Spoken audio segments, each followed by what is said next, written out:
السلام علیکم ورحمۃ اللہ وبرکاتہ۔ محترم دوستو، آج ہم سورہ محمد کے وظیفے کے بارے میں جانیں گے کہ اس سورت کے پڑھنے کے کیا کیا فائدے ہیں۔ اگر آپ لوگوں نے سورہ محمد کے اس وظیفے پر صحیح طریقے سے عمل کر لیا، انشاءاللہ عز و جل آپ کو فائدہ ضرور حاصل ہوگا۔ محترم دوستو، اس بات میں کوئی شک نہیں کہ رزق دینے والی ذات صرف اللہ رب العزت کی ہے۔ اللہ رب العزت ہی تمام چیزوں کو رزق دیتا ہے اور تمام پریشانیوں کو ٹالنے والا صرف اللہ رب العزت ہی ہے۔ لیکن اللہ رب العزت نے انسانوں کی ہدایت کے لیے بلکہ تمام چیزوں کی ہدایت کے لیے اپنے پیارے حبیب سرور کائنات صلی اللہ تعالیٰ علیہ وسلم کو ایسی پاک اور کامل کتاب عطا فرمائی، یعنی قرآن مجید، جس کے اندر تمام پریشانیوں کا حل موجود ہے۔ قرآن مقدس ایسی کتاب ہے کہ جس کے اندر اللہ پاک نے تمام روحانی و جسمانی بیماریوں کے لیے نسخہ شفا رکھا ہے۔ پیارے دوستو،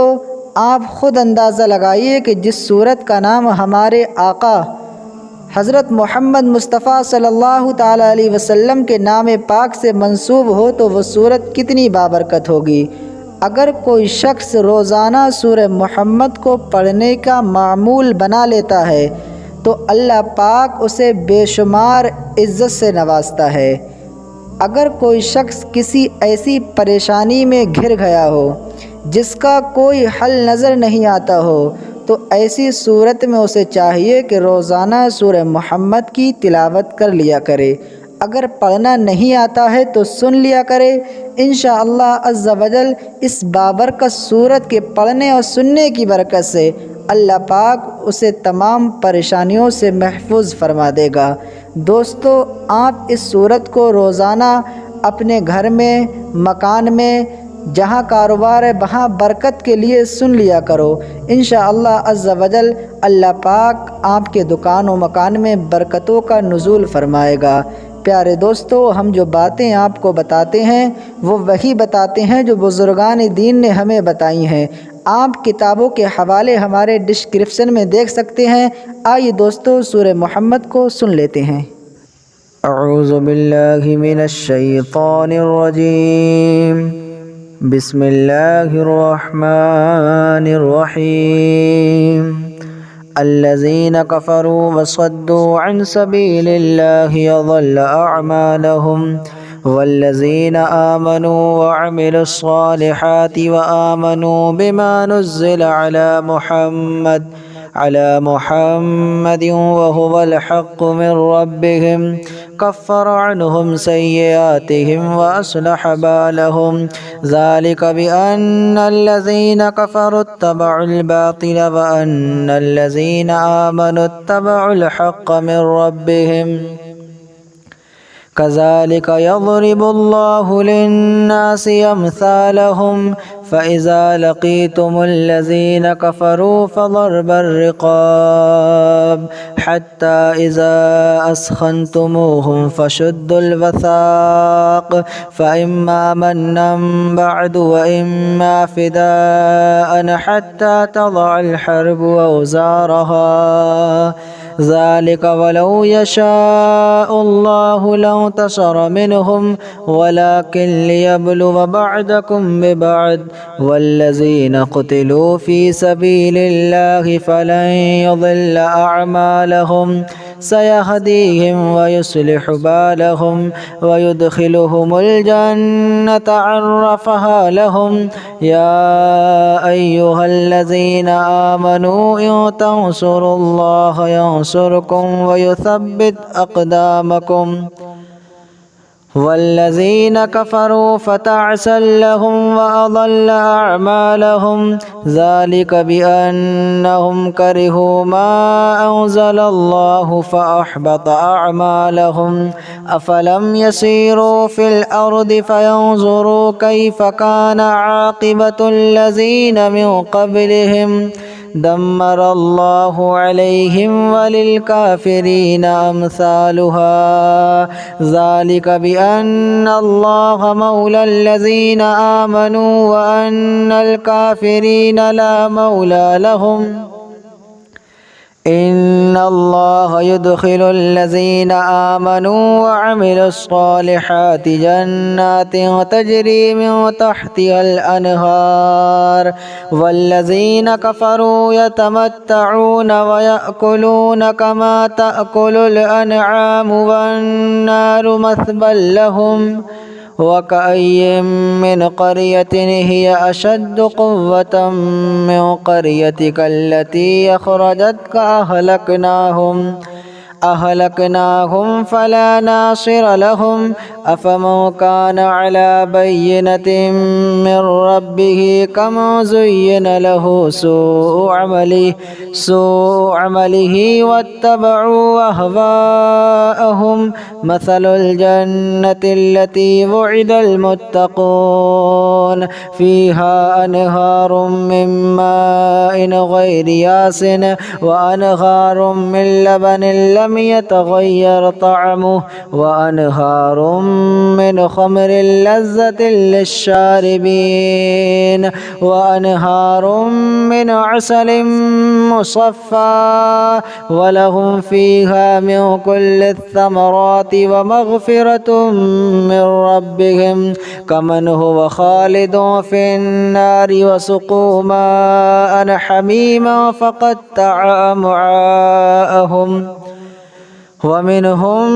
من يستمع إليك حتى إذا خرجوا من عندك قالوا للذين أوتوا العلم ماذا قال آنفا أولئك الذين طبع الله على قلوبهم واتبعوا أهواءهم والذين اهتدوا زادهم هدى وآتاهم تقواهم فهل ينظرون إلا الساعة أن تأتيهم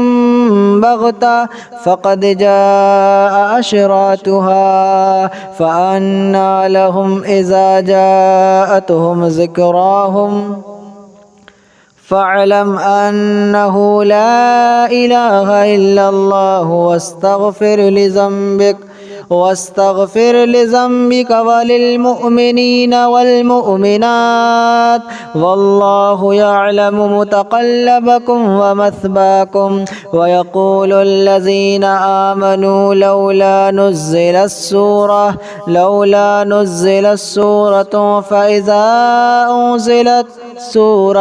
فإذا أنزلت سورة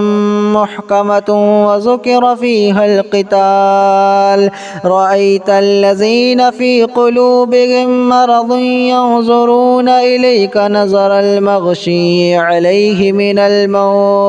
من الموت فأولى لهم طاعة وقول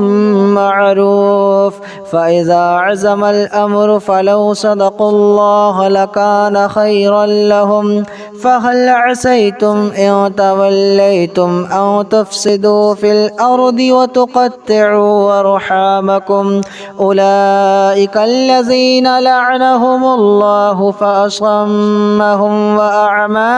أبصارهم أفلا يتدبرون القرآن أم على قلوب أقفالها إن الذين ارتدوا على أدبارهم من بعد ما تبين لهم الهدى الشيطان سول لهم وأملى لهم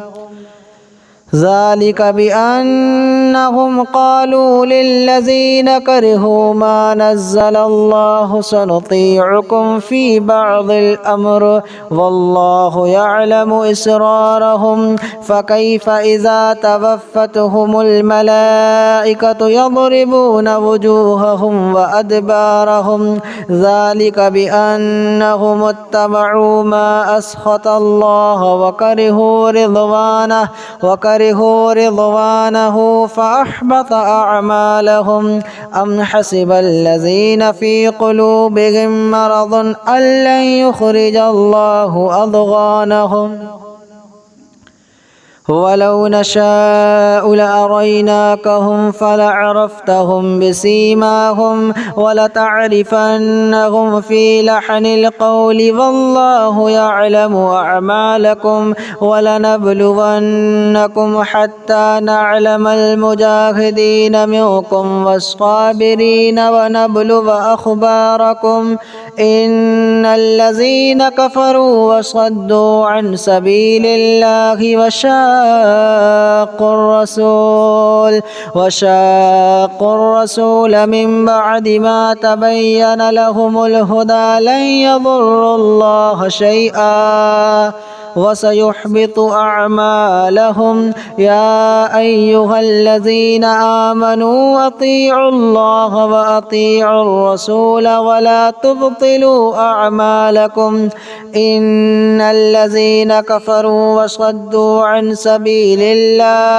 عن سبيل الله ثم ماتوا وهم كفار فلن يغفر الله لهم فلا تهنوا وتدعوا إلى السلم وأنتم الأعلون والله معكم ولن يترككم أعمالكم إنما الحياة الدنيا لعب ولهب وإن تؤمنوا وتتقوا يؤتكم أجوركم ولا يسألكم أموالكم إن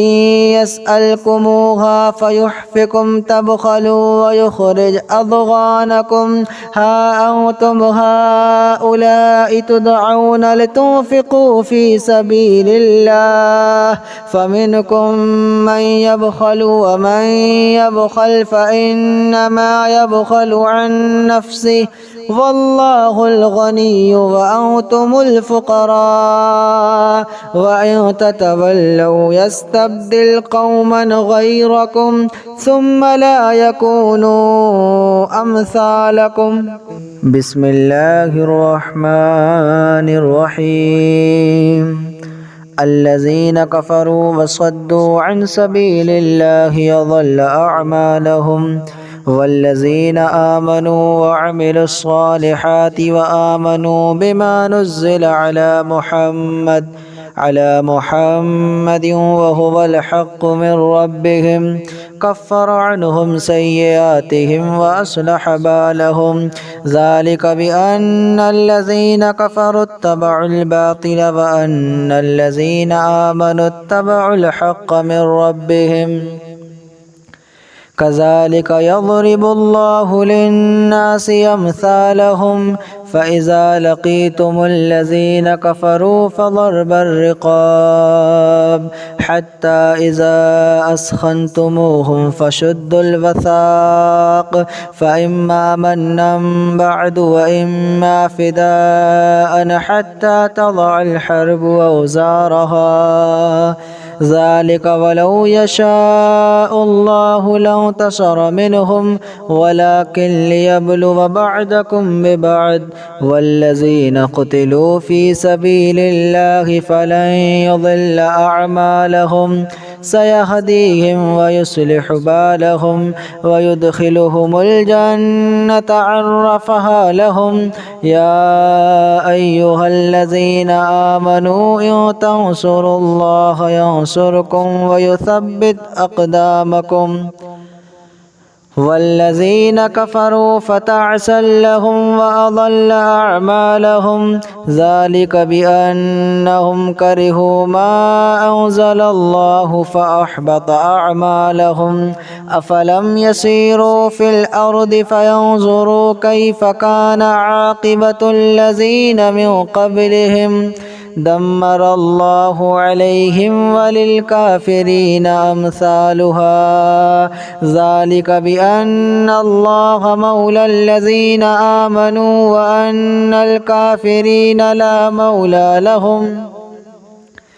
إن الله يدخل الذين آمنوا وعملوا الصالحات جنات تجري من تحتها الأنهار والذين كفروا يتمتعون ويأكلون كما تأكل الأنعام والنار مثوى لهم وكأي من قرية هي أشد قوة من قريتك التي أخرجتك أهلكناهم فلا ناصر لهم أفمن كان على بينة من ربه كمن زين له سوء عمله واتبعوا أهواءهم مثل الجنة التي وعد المتقون فيها أنهار من ماء غير ياس وأنهار من لبن لم يتغير طعمه وأنهار من خمر لذة للشاربين وأنهار من عسل مصفى ولهم فيها من كل الثمرات ومغفرة من ربهم كمن هو خالد في النار وسقوا ماء حميما فقطع أمعاءهم ومنهم من يستمع إليك حتى إذا خرجوا من عندك قالوا للذين أوتوا العلم ماذا قال آنفا أولئك الذين طبع الله على قلوبهم واتبعوا أهواءهم والذين اهتدوا زادهم هدى وآتاهم تقواهم فهل ينظرون إلا الساعة أن تأتيهم بغتة فقد جاء أشراطها فأنى لهم إذا جاءتهم ذكراهم فاعلم أنه لا إله إلا الله واستغفر لذنبك وللمؤمنين والمؤمنات والله يعلم متقلبكم ومثواكم ويقول الذين آمنوا لولا نزلت سورة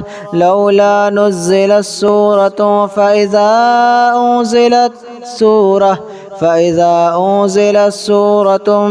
محكمة وذكر فيها القتال رأيت الذين في قلوبهم مرض ينظرون إليك نظر المغشي عليه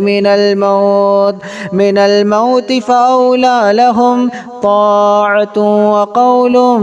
معروف فإذا عزم الأمر فلو صدقوا الله لكان خيرا لهم فهل عسيتم إن توليتم أن تفسدوا في الأرض وتقطعوا أرحامكم أولئك الذين لعنهم الله فأصمهم وأعمى أبصارهم أفلا يتدبرون القرآن أم على قلوب أقفالها إن الذين ارتدوا على أدبارهم من بعد ما تبين لهم الهدى الشيطان سول لهم وأملى لهم ذلك بأنهم قالوا للذين كرهوا ما نزل الله سنطيعكم في بعض الأمر والله يعلم إسرارهم فكيف إذا توفتهم الملائكة يضربون وجوههم وأدبارهم ذلك بأنهم اتبعوا ما أسخط الله وكرهوا رضوانه فأحبط أعمالهم أم حسب الذين في قلوبهم مرض أن لن يخرج الله أضغانهم ولو نشاء لأريناكهم فلعرفتهم بسيماهم ولتعرفنهم في لحن القول والله يعلم أعمالكم ولنبلونكم حتى نعلم المجاهدين منكم والصابرين ونبلو أخباركم إن الذين كفروا وصدوا عن سبيل الله وشاقوا الرسول من بعد ما تبين لهم الهدى لن يضروا الله شيئا وسيحبط أعمالهم. يا أيها الذين آمنوا أطيعوا الله وأطيعوا الرسول ولا تبطلوا أعمالكم. إن الذين كفروا وصدوا عن سبيل الله ثم ماتوا وهم كفار فلن يغفر الله لهم. فلا تهنوا وتدعوا إلى السلم وأنتم الأعلون والله معكم ولن يترككم أعمالكم. إنما الحياة الدنيا لعب ولهب وإن تؤمنوا وتتقوا يؤتكم أجوركم ولا يسألكم أموالكم. إن يسألكموها فيحفكم تبخلوا ويخرج أضغانكم. ها أنتم هؤلاء تدعون لتنفقوا في سبيل الله فمنكم من يبخل ومن يبخل فإنما يبخل عن نفسه والله الغني وأنتم الفقراء. وإن تتولوا يستبدل قوما غيركم ثم لا يكونوا أمثالكم.